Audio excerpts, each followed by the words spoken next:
What is going on? Welcome to Classy Tacos. Thanks for stopping by. Today we're going to get into taking care of the actuator on the front diff. I'm having an issue where I'm stuck in two-wheel drive and I can't get into four-wheel drive. So the most common culprit of that is the front. It's called the ADD. It's automatic disconnect differential or automatic differential disconnect, one of those two. But there's a motor in there that sometimes will come loose, and then the contacts won't touch. So Toyota decided not to put any solder on those contacts. So sometimes just going off road, sometimes, manhandling a front differential when you're trying to install it could cause it to come loose. So we're going to take it off, get into it today, and kind of diagnose it here on the bench. We're going to actually open it up, look at the motor, see if it's touching, probably resolder the connections, and kind of do it all right here so you guys can see how to do it. I don't think it's very difficult. There are two bolts that are a little difficult to get to, so we'll tackle that right now. So we're going to get it off of the truck first, then we'll throw it on the bench, and we'll open it up here on the bench. I already have the truck in the garage. I took the oil out of the front diff. You don't have to do that. I'm about like 300 miles or so into my 500-mile break-in, so I'm just going to go ahead and change the oil anyways. And I was just hoping that it wouldn't make such a mess when you take it off. So let me get you under the truck, and I'll show you the bolts that you need to take off. Alright guys, so here we are under the truck. What we're looking at right here, so front diff, this is the ADD unit that we're going to be removing. So it's these bolts right here, and then two more on top. You have a hose here that we need to remove, and there's an electrical clip on this side. So these are 12s. The hose, you should be able to just pop it off. It came off rather easy. And then the electrical clip over here is kind of a larger clip, so you're just going to want to have maybe a screwdriver to pop that one off. So let's start on these bolts. These two are generally pretty easy. The other ones are going to be like a huge pain, the two kind of top ones. And there's one that's pushed onto the passenger side that is going to be a little rough. They're not torqued down very tight at all, so it shouldn't be like a swivel head socket right here would be really good. It is rather tight in between these two, but I think that we'll have enough room.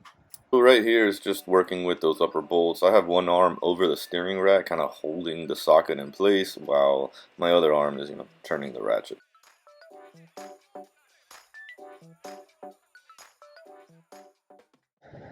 So now our hose is off, our bolts are off. We got to work on this connection over here. So up on this side, you'll be able to see the plug. So you're going to put the clip in and try to get a screwdriver and pop it off.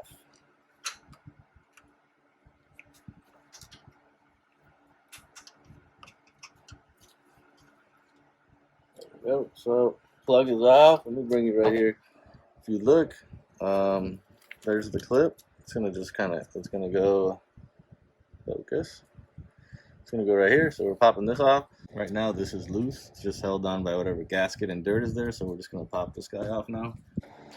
So a couple of whacks with a hammer. Should be just try to be gentle. There we go. Just like that. And then you're gonna lose a little bit of oil there. And then slowly you can just wiggle. So right now I'm having a hard time clearing right here. Oh, there it is. And that's the fork that controls your, four-wheel drive and two-wheel drive. So we're gonna let that just keep chilling here for a little bit, and we're just gonna put this guy on the bench. I do recommend that these screws are known for being in super tight, so it's a good idea to take a pick and get all the dirt that you can out from inside of these screws, because what you want to do is probably get the fattest screwdriver tip that you can fit into here with no movement. And I already hit these up with some PB blaster, so we'll see. These are like super tight, guys. But get in there, get everything out that you can from the inside of the screws. And just so you know while we're here, so there's the fork that comes in and out. I did already clean up the surface. I don't care about the gasket that's on the inside there. I kind of like the gasket that stays on the inside, but what you don't want is any of the old gasket on the outside. So I'm gonna get that wiped down again after all this is done, because we're gonna lose. There's still some oil in here, which will probably come out while we're working on this. But so we're gonna give these screws a try, and now you guys can see here on camera how hard it is to get these off.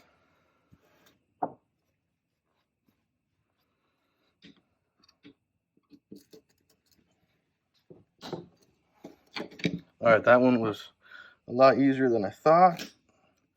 There's still a little bit of dirt in there, so I'm just going to kind of rotate around here to this one. So make sure you see, I just want to get the fattest screwdriver that I can in there. Alright, we got that one. And while I'm doing this, so you guys know, like I'm kind of pushing this down really hard, just to make sure that I'm always checking this to see it's not wiggling and it's in there tight. Alright, we got that one.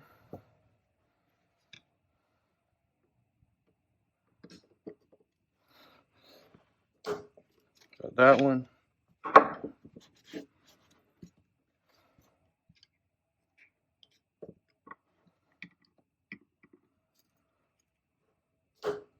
Alright, nice. We got them all without breaking any. I haven't used any vice grips, which is nice. So now we can pull them off slowly. We're going to try to pull this black piece off. Before we pull this off, there's a gasket in here that kind of keeps everything out. So you just want to make sure when you take it off, don't tear up the gasket. That's it. So all I'm going to try to do is kind of find a little nice. There we go. That was nice and easy. Slowly. Awesome. That's what that looks like. And this is what that looks like. So if you look right in here, let's see, let me do this real quick. If you look right in there, you see those connections. See how there's no solder there? These connections can kind of not touch sometimes. So we're going to solder that. But before we do that, we're going to test the motor real quick and just make sure that the motor runs.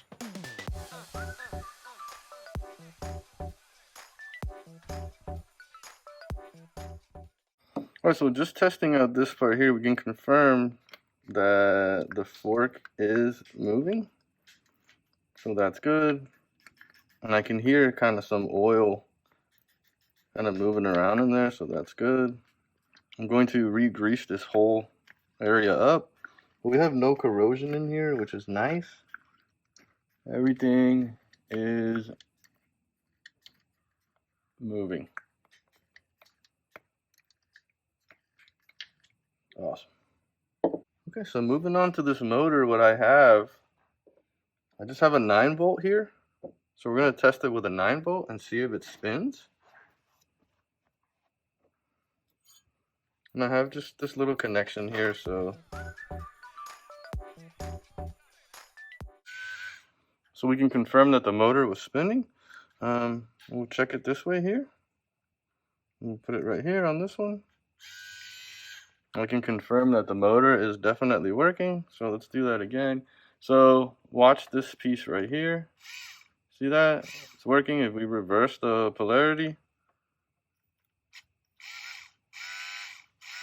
still working. So we can confirm that everything in this unit is working. So which leads us to believe it's either the contacts kind of not contacting well, which it is kind of hard to tell. It looks like they're touching, but I mean, that could be completely wrong. So we're going to solder these and then solder this right here. And it doesn't have to be crazy. Just a little bit of solder is fine. Just nice and easy. We're going to take a little solder and get it on those connections. So in case you're actually paying attention here, my solder game is terrible. But, you know, it is what it is. We're going to work through it. Hopefully I get better as time goes on.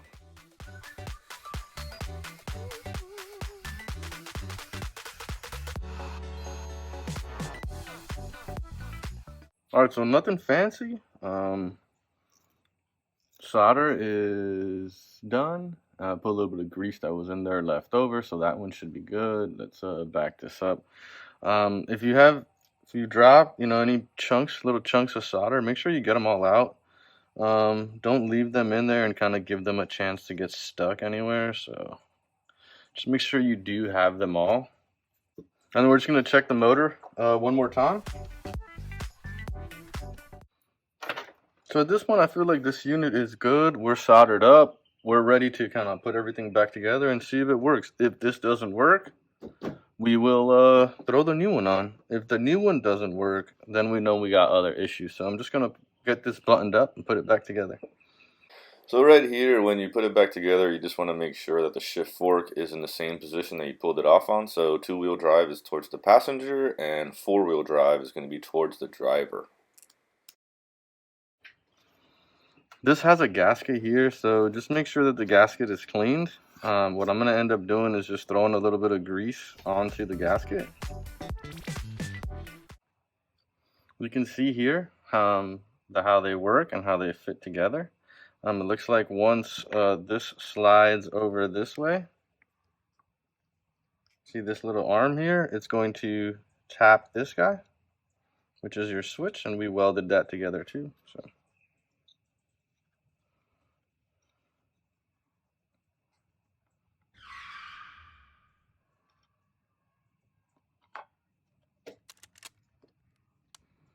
I clean my hands up so I can get these screws on pretty tight.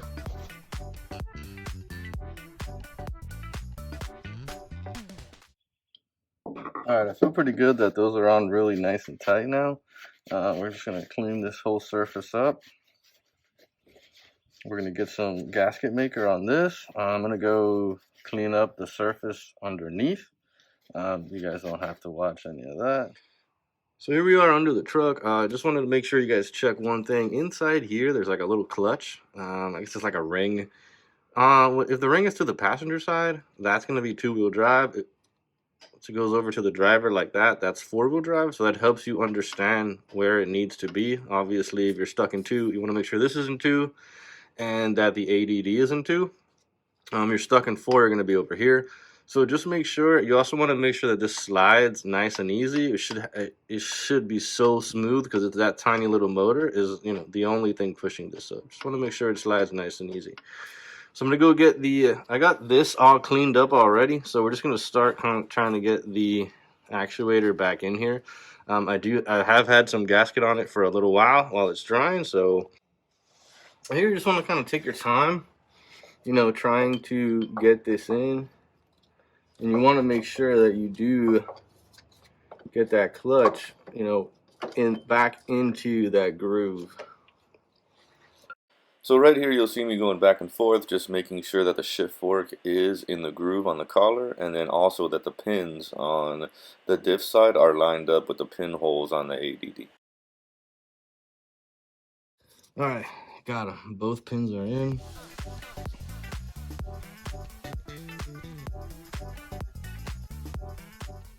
So right here, just getting the bolts all back in. The lower bolts are no issue. The two upper bolts are going to be a problem. So if you do have a swivel head socket ratchet, it would work out amazing, especially on the passenger side bolt.